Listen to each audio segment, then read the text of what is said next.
if I tried. I won't change my mind. I couldn't live a lie.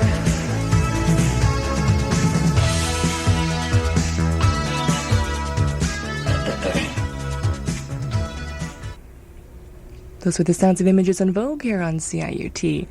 And this is Sheila O'Donnell taking you into the last hour of About Town. Joining me in the studio now is Dale Martindale of Images in Vogue, whose paintings are showing this week, or I'm sorry, for the next couple of weeks, at Ultra, 793 Queen Street West. So, hello Dale, and welcome. Good afternoon. How are you doing today? Not too bad. Good, good. Dale, let's talk about the process of putting a show together, because you've had at least 2 shows that I know over the last few months, and that's quite a it's a lot of taxing painting. process. It's a lot of painting. This is my 3rd one this summer. They're all new paintings except for 2 of the larger ones. So I've been pretty busy the last couple months doing that. My approach to these ones were slightly different than the previous 2 shows this summer. In what way? In that I didn't really have any particular manifesto, which, like, usually I have an idea and it's consistent throughout all the paintings. And, well, I guess the idea that ties these ones together is that my approach to them was to sort of let them paint themselves in a way and just use my subconsciousness to bring across the ideas of them. So it was a build-up of images, and so what you end up with is each painting says something differently. Sounds interesting. When you're faced with a deadline for a show, do you ever find yourself looking for inspiration? Do you ever find that that doesn't come at the time that you need it when you have a deadline? No, I can pretty much turn it off and on. Well, you've been doing it for a number of years now. I mean, most of your life you've been painting. Yeah, I can sit down and, if I have to, write a song or do a painting or whatever. I find a good time to think of paintings and what I'm going to do is when I'm just falling asleep at night. It's a good time to come up with ideas. Mm-hmm. When your subconscious is just kind of coming to the surface. Yeah, they just sort of pop into your mind then. Now, the work that I have seen of yours is quite on a quite large scale, large canvases, the stuff that I've seen. Do you find working in smaller spaces constricting? I do like the space of a larger canvas. It depends on what you're trying to say and put across, really, and what the painting is. That has a lot to do with the size of it. Okay, now, is the size of your work something that you really take into consideration when you're looking for an exhibition space? It does come into it sometimes because the space was a little smaller, so I couldn't really do a lot of big paintings for it. Let's talk for a second about the space that this is showing, Ultra Studio, 793 Queen West. It's a pretty interesting little spot. Yeah, there's 60s furniture in there and little doodads. Lots of interesting little things to look at if you don't like the art. You can always buy a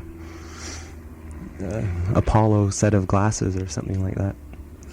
Now, complaints recently from many local artists have been finding accessible exhibition space. It's getting more and more and more difficult.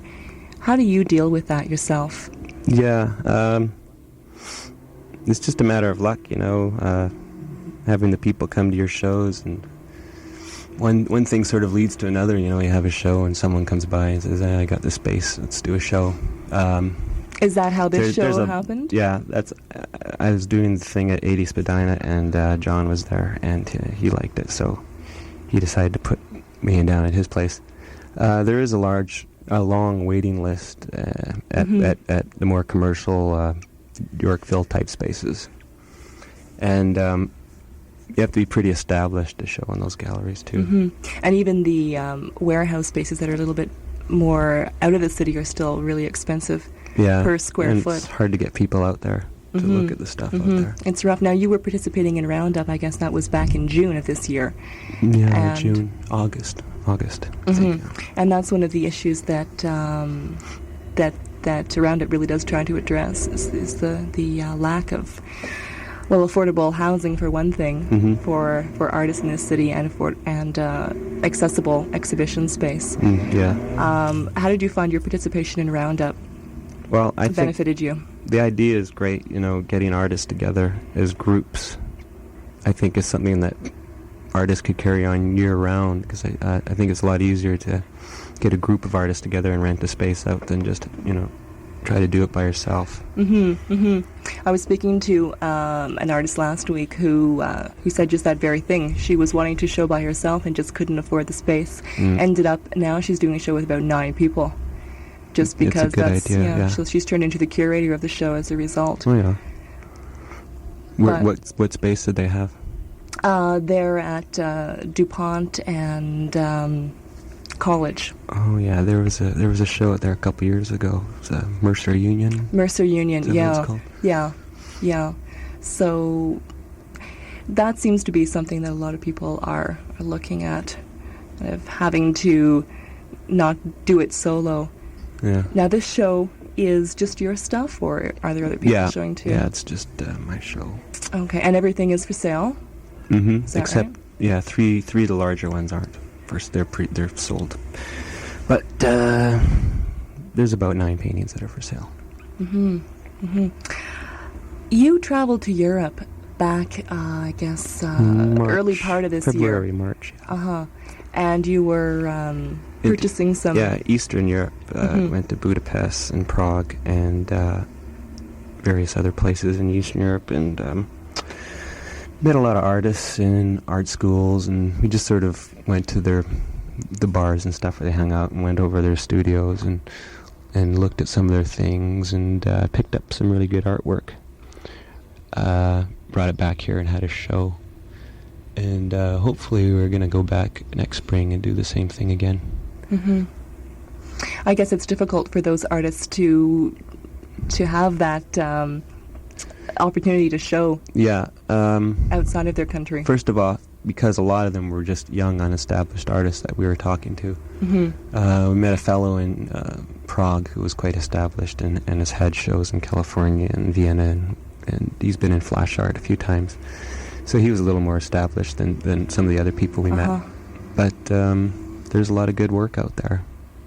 Now, did you find, since returning from Europe, that your work has changed at all? You mentioned that it has changed. Did that trip have anything to do with it? I was Prague was a bit of an influence on me. The way they're painting was a whole different way. I like their use of symbolism, and they were very direct in their storytelling, and that's sort of what I tried to do with these new ones. Now, the paintings are all oil, is that correct? No, just some of them are oil. Acrylic? I bought a lot of oil paints in Prague. They were so cheap. Oh, is that right? Had to take another artist with me because they don't let foreigners or people who aren't artists buy paint in this store. So I took an artist with me, and he got it for me and smuggled it out of there. It was incredibly cheap. You pay $15 for a little tube of oil paint here, and there it was like 80 cents. So any of you artists out there who can't afford paint, Go to just, Prague and buy paint. Yeah. Just spring for a ticket to Europe, and there you've got it. So good. Now your stuff is showing for a couple of weeks. You've got quite a long run. End October, I believe. End of October. Good. I want to thank you for dropping by today. Well, thanks for talking with us. It's fun. My guest has been Dale Martindale, whose paintings are showing for the next couple of weeks. It's at Ultra, 793 Queen Street West. It's Sheila O'Donnell for CIUT 89.5 FM. I could be a clone, just like you. I've seen